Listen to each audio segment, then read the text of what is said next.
Saat Negeri Tak Bertuan, host Cokro Aminoto dan kelahiran generasi revolusi. Pernahkah kita bayangkan bagaimana rasanya hidup di zaman ketika negeri ini tak bertuan? Ketika tanah air kita adalah koloni, rakyat jadi kuli di negeri sendiri, dan hukum ditegakkan demi penjajah?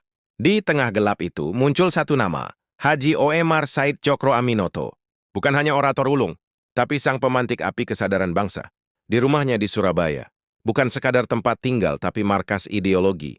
Tempat Soekarno Muda, Tan Malaka, Semawen, hingga Kartosuwiryo mengasah pemikiran. Dari situlah kemudian lahir arah bagi bangsa yang tengah hilang pemimpinnya. Saat Hindia Belanda kehilangan legitimasi, saat tak ada satupun tokoh pribumi yang punya pengaruh luas, maka Cokrolah yang maju.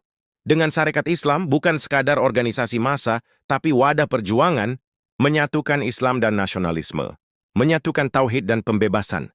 Kita sering membayangkan Soekarno adalah pencetus semua gagasan, tapi siapa sangka dialah murid dari sang guru bangsa yang sesungguhnya.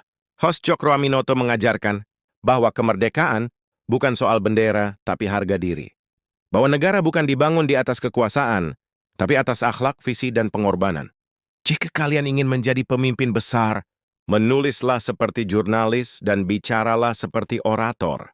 Begitu wasiatnya. Maka lihatlah bagaimana Soekarno menulis dan berpidato. Lihat pula bagaimana Kartosuwiryo mendirikan negara Islam. Semua kembali ke api yang pertama dinyalakan oleh Cokro. Hari ini, negeri kembali berada di tepi kekosongan. Kekuasaan dipertontonkan, tapi ruh kenegaraan hilang. Maka saatnya kita belajar dari sang guru. Bukan sekadar mengenang, tapi membangkitkan semangatnya bahwa negara adalah amanah, bukan warisan. Bahwa kekuasaan hanyalah alat, bukan tujuan. Di antara kekosongan itu, lahirlah kembali suara dari langit, suara dari masa lalu yang hendak membimbing masa depan.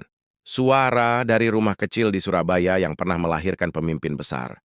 Dan mungkin akan melahirkan pemimpin besar yang baru.